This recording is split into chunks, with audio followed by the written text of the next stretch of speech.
You are about to learn one of the biggest secrets in the history of the world. It's a secret that has huge effects for everyone who lives on this planet. Most people can feel deep down that something isn't quite right with the world economy, but few know what it is. Gone are the days where a family can survive on just one paycheck. Every day it seems things are more and more out of control, yet only 1 in a million understand why. You are about to discover the system that is ultimately responsible for most of the inequality in our world today. The powers that be do not want you to know about this, as this system is what has kept them at the top of the financial food chain for the last 100 years. Learning this will change your life because it'll change the choices that you make. If enough people learn it, it'll change the world because it'll change the system.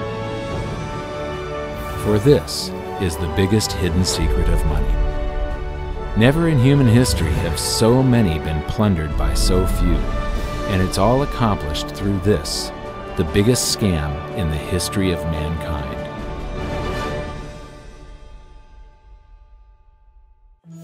They say that money doesn't grow on trees, but the truth is that the modern banking system creates currency far faster than trees can grow. Most people don't have a clue how currency is created. Economists and bankers make it sound so complex that people think they can't understand it. But I'm going to strip our monetary system down to its essence so that you can see the scam behind the curtain and just how it affects you. Every modern society creates currency in pretty much the same way. But since the US dollar is the majority of the world's currency, I'm going to use the United States as our example.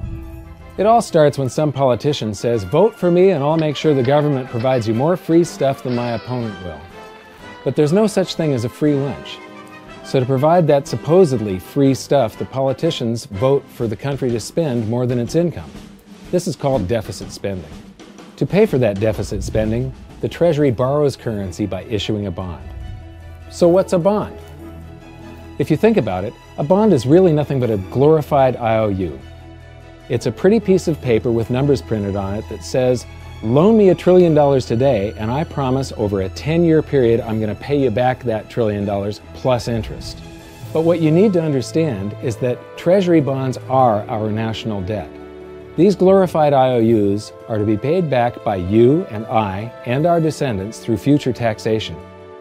Therefore, when the government issues a bond, it steals prosperity out of the future so that it can spend it today.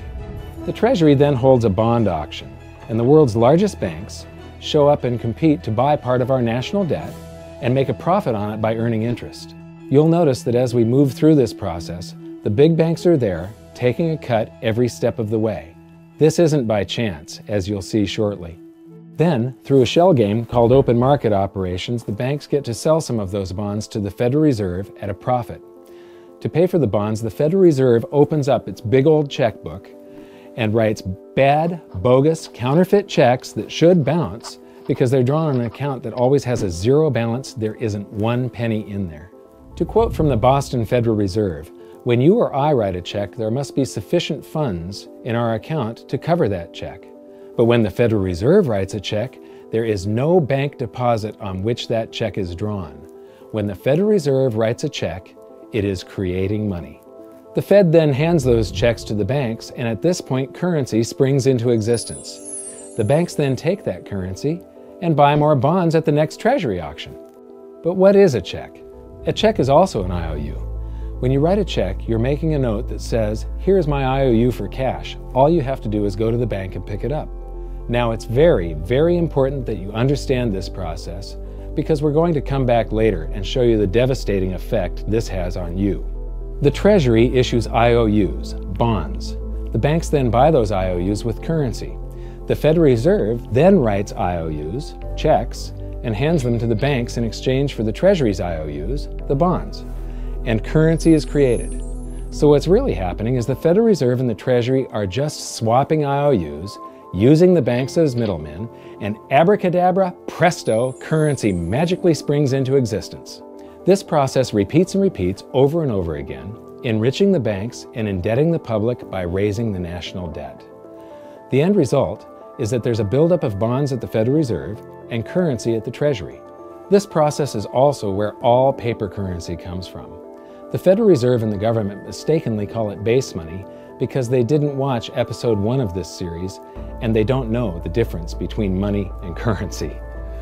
But I will correctly refer to it as base currency because it is not money. It is currency, and as we've learned, there is a big difference. Money has to be a store of value and maintain its purchasing power over long periods of time. We learned in episode 1 that earlier in our history, our paper currency was just a claim check. It was a representation for real money of intrinsic value, the gold and silver that was held on deposit at the Treasury. You could walk into any bank and slap your currency, like say a $20 bill, on the counter and redeem it for real money, a $20 gold piece. But now, this base currency that's piling up back here is really nothing but a receipt or a claim check on an IOU, that bond. So it's really nothing but a supply of numbers. The Treasury then deposits the newly created currency into the various branches of the government, and the politicians say, "Hey, thanks for that." And the government does some deficit spending on public works, social programs, and war. The government employees, contractors, and soldiers then deposit their pay in the banks. Now, this may come as a shock to you, but when you deposit your currency with the bank, you're not actually depositing it into an account to be safely held in trust for you. Instead, you're actually loaning the bank your currency, and within certain legal limits, they can do with it pretty much anything they please. This includes gambling in the stock market and loaning it out, at a profit, of course. Now this is where the machine of currency creation really gets cranking, because this is where something called fractional reserve lending comes into play. Fractional reserve lending is exactly what it says. The banks are allowed to reserve only a fraction of your deposit and loan the rest out. Although reserve ratios may vary, I'm going to use a 10% reserve ratio as our example. If you deposit $100 in your account, the bank can legally take $90 of it and loan it out without telling you. The bank must hold $10 of your deposit in reserve just in case you want some of it. These reserves are called vault cash. But why does your bank account still say you have $100 if the bank has stolen $90 of it? Because the bank left IOUs it created, called bank credit, in its place. Now I know this sounds crazy, but here it is in black and white from the Fed. Commercial banks create checkbook money when they grant a loan simply by adding new deposit dollars in accounts on their books in exchange for a borrower's IOU. These are nothing but numbers that the banks type into their computers. And even though these bank credit IOU numbers are very different from base currency numbers, because they only exist in computers, they are still currency. So now there is $190 in existence. Now the reason people take out loans from the banks is to buy something. They're going to buy a house or a car or something like that. So the borrower takes the $90 that the bank loaned to him from your account and he pays the seller of the item. But then the seller deposits that currency into his account and his bank loans out 90% of that and leaves bank credit numbers in its place. So now there's $271 in existence. This process repeats and repeats until under a 10% reserve ratio, an initial deposit of just $100 can create up to $1,000 of bank credit, all backed by $100 of vault cash, just 10%. But as I said, reserve ratios vary wildly. On some deposits, it's 10%, on others, it's 3%, and on some forms of deposits, reserve requirements are 0. The result is that the expansion of the currency supply by the banks is far greater than even this example would lead you to believe. So once again, when currency is deposited in the banks get to lend it out, and then it gets redeposited and relent, redeposited and relent, redeposited and relent over and over again, creating bank credit all the way. This is where the vast majority of our currency supply comes from. In fact, 92 to 96% of all currency in existence is created not by the government, but here in the banking system. Now, massive amounts of currency spewing into society may at first sound like a fun idea. That is, until you remember one of the most important hidden secrets of money from episode 1, that the prices of everyday goods and services act as a sponge on an expanding currency supply.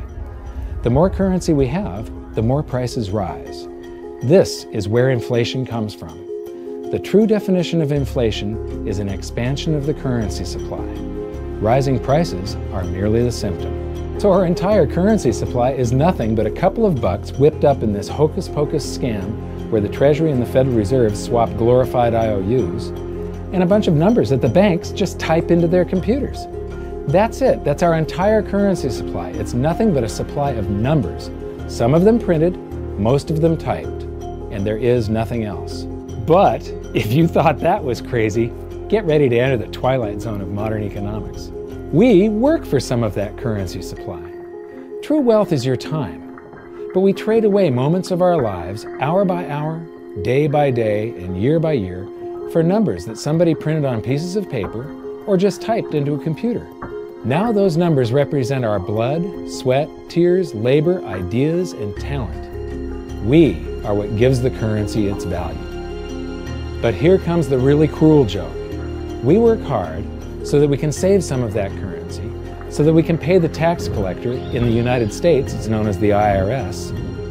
They then turn it over to the Treasury so that the Treasury can pay the principal plus interest on that bond that the Federal Reserve bought with a check drawn on an account that has nothing in it. Now let's do a recap on this section, because this is where the system begins to rob you and I on a massive scale. Much of our taxes are not used for schools, roads, and public services, but to pay interest on bonds that the Federal Reserve bought with a check drawn on an account that has nothing in it. The Federal Reserve is committing fraud. But here's one of the biggest secrets of them all. Before the establishment of the Federal Reserve, there was no need for personal income tax. The Federal Reserve was created in 1913, and that very same year, the Constitution was amended to allow income tax. Do you really think this was just a coincidence?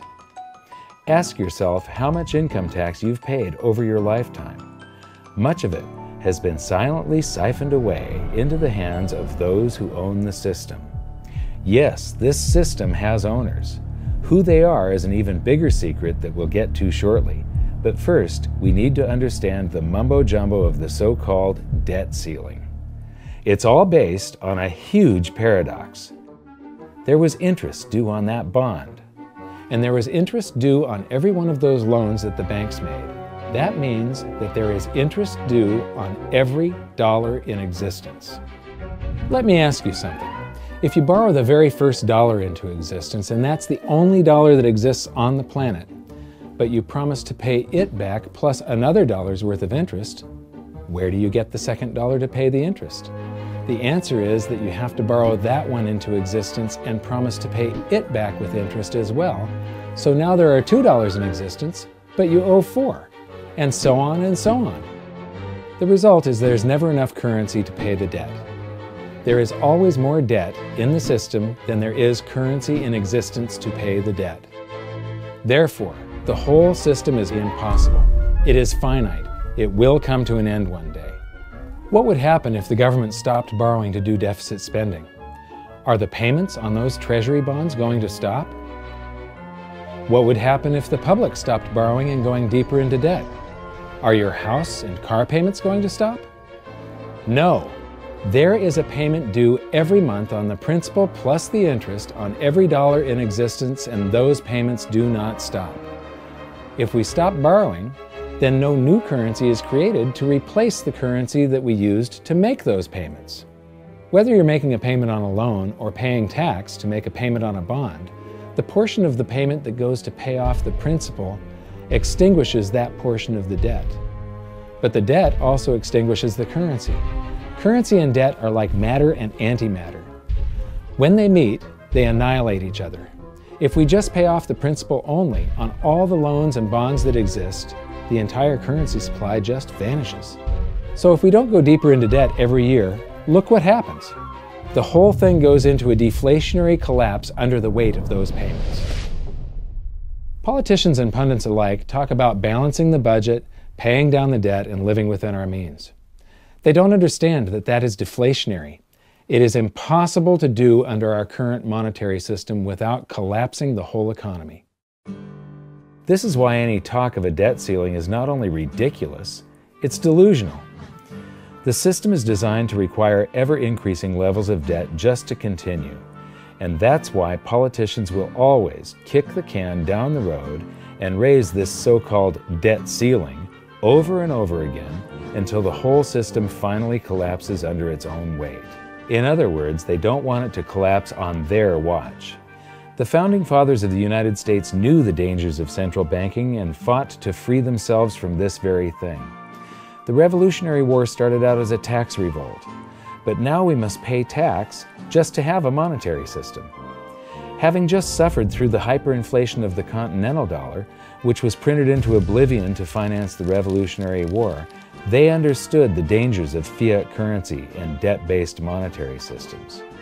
So to protect future generations from institutional theft and out-of-control government, they wrote into the Constitution that only gold and silver can be money for the simple fact that you can't print them.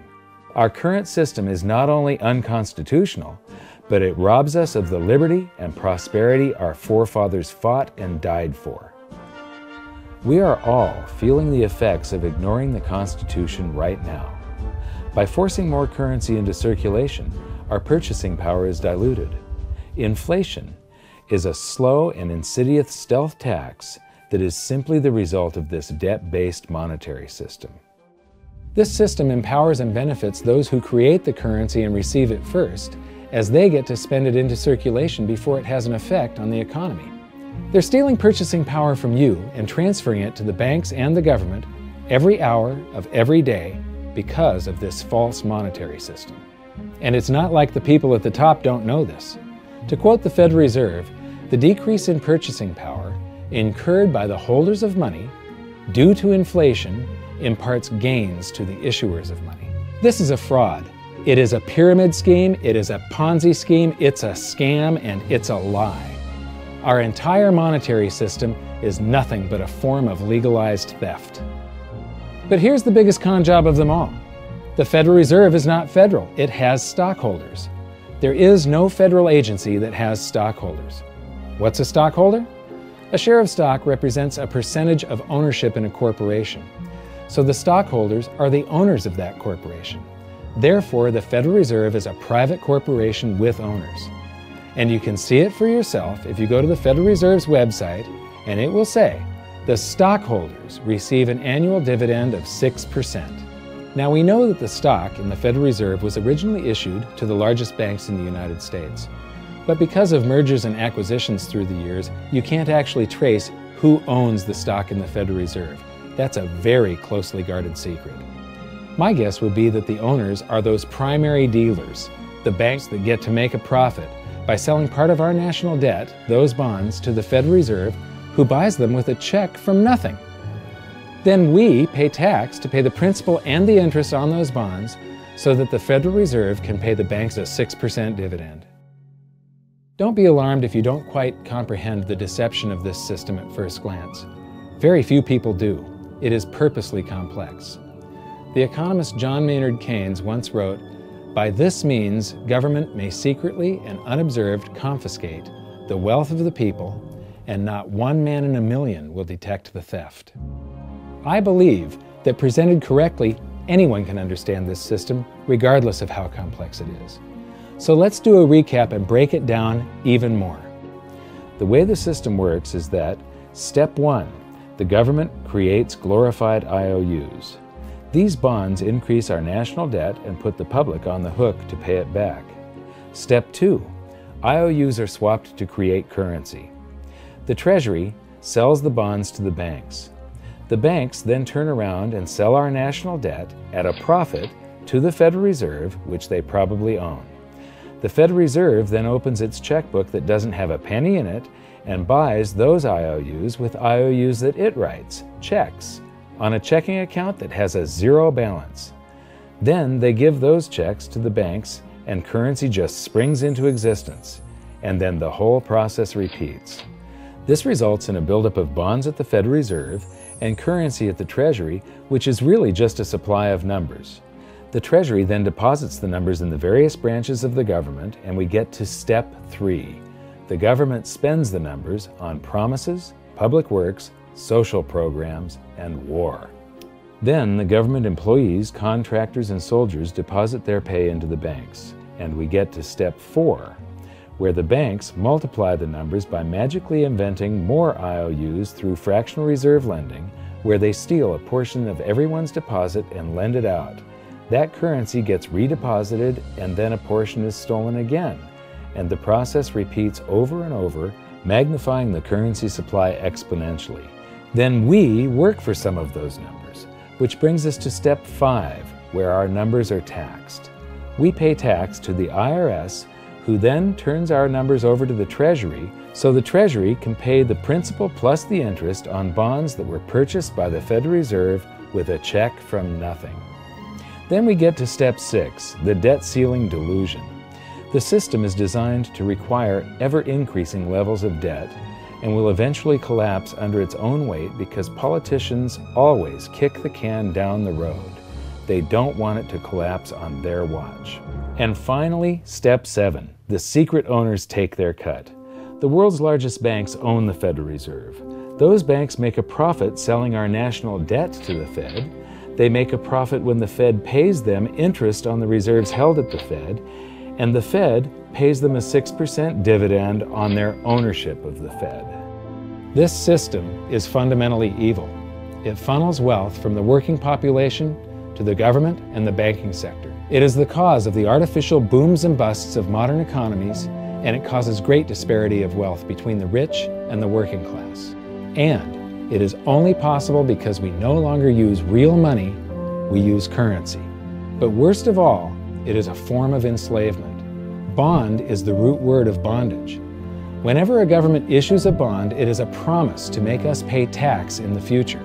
Nobody asked you if you wanted to pay tax today for the prosperity we all enjoyed in the last century. Nobody is asking our children if they want to work hard in the future to pay for the prosperity we're enjoying now. George Washington once wrote to James Madison, "No generation has the right to contract debts greater than can be paid off during the course of its own existence." By stealing prosperity from tomorrow so we can spend it today, we enslave ourselves and future generations. Now this all sounds pretty bad, but there is great hope, for you are the greatest threat to this false monetary system. This system relies on the public being ignorant of its workings. Please share this knowledge with everyone you know, because an informed public that fully understands the system can build a better future for generations to come. And now I leave you with this quote, widely attributed to a former director of the Bank of England. The modern banking system manufactures money out of nothing. The process is perhaps the most astounding piece of sleight of hand that was ever invented. Banking was conceived in inequity and born in sin. Bankers own the earth. Take it away from them, but leave them the power to create money and control credit, and with the flick of a pen, they will create enough money to buy it back again. But if you want to continue as the slaves of bankers and pay the cost of your own slavery, let them continue to create money and to control credit. This is the Federal Reserve in Washington, D.C. It's located on Constitution Street, and that is just as much of a joke as the New York Fed being located on Liberty Street. Both of them are unconstitutional, both of them limit our liberty, and they transfer wealth away from us every second of every day to the Federal Reserve, to the government, and to the banking sector. You are now among the 1 in a million who can detect the theft of your prosperity. So the big question is, what can you do about it? 1. Watch this video until you can describe and teach it to others. Those who understand this system can make preparations for its unavoidable collapse and protect themselves. History shows that those who don't will probably be wiped out. 2. Share this video with everyone, especially those you care about. All it takes is a mouse click or two to get this message in front of millions. Post this video on Facebook, tweet it, email it to loved ones. Please share it wherever you can. 3. Join the conversation. The current world monetary system is based on a 300-year-old design meant to enrich a few at the expense of the many. There must be a better way. At hiddensecretsofmoney.com, we've created an open-source platform for the design and development of a new world monetary system. We're calling on every economist, every student, every college, every bright mind, and anyone who cares to join the discussion. In educating ourselves and each other, we can prevent the further loss of our freedoms and maybe, just maybe, win some of them back.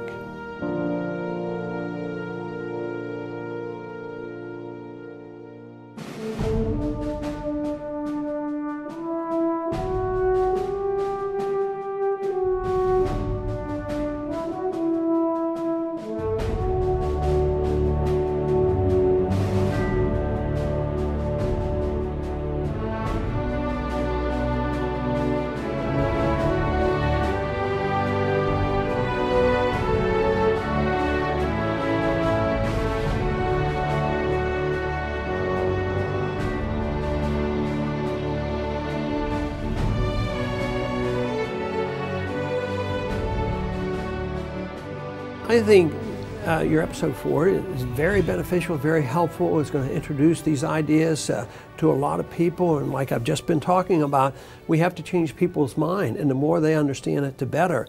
And I think we're at this point now where more people in the last several years, 4 or 5 years, have thought about the Fed than they ever have in the previous 95 years. So I think an explanation and diagrams to show it is very helpful, because quite frankly, they're not going to get it in their grade school. They're not going to get it in their high schools. They're not going to get it in college unless they're in a very rare circumstance to understand how this works. You know, for years before I got involved in really studying gold and some of the things I write and talk about today, I was a monetary economist for decades. You know, in your video, you talk about the primary dealers. I was chief counsel and chief credit officer, one of the largest primary dealers for 10 years. So I had an inside seat on the Treasury market and have the privilege of working with several former vice chairmen of the Board of Governors, Manley Johnson and David Mullins, going back to the 80s and 90s. So I'm very immersed in what you were talking about. And I thought it was extremely accurate, extremely clear. I didn't think you were stretching on any points. It was really like something out of a PhD course, except that it was very easy to understand. I think it's accessible. I think we're seeing a little bit of a revolution in communications in the following sense. You know, as you point out, the Fed was created in 1913. Well, in 1913, there was no web, there was no YouTube, no Twitter. There was really no one to kind of stand up and oppose the Fed, or call them out, if you will, or really get into a discussion that everyday Americans could follow. That's not true now with social media and everything else. You can reach out to millions and tens of millions of people and tell them what's going on. I think you've done that. You've done it successfully. I applaud it. I think this is a great video. I look forward to seeing it again. I know millions of people will enjoy it. Well, as we know, the Federal Reserve believes it can create money out of thin air, not realize money is supposed to represent real products and services. And what people don't realize is when the Fed does that, in effect, as Keynes pointed out, it's a form of taxation. It's a form of confiscation. And because people don't see it, the politicos get away with it, but it also undermines social trust. It just is corrosive throughout society. We're going to have a lot of turmoil in the coming years, but it's going to be the kind of turmoil that leads to positive things. So don't despair. Get out there and fight, because the tide is going to turn. This is going to be the status last stand. Thank you. This episode of Mike Maloney's Hidden Secrets of Money was brought to you by goldsilver.com and the new Silver Pegasus round. To learn how to protect your family and turn the coming economic storms into opportunity, visit goldsilver.com.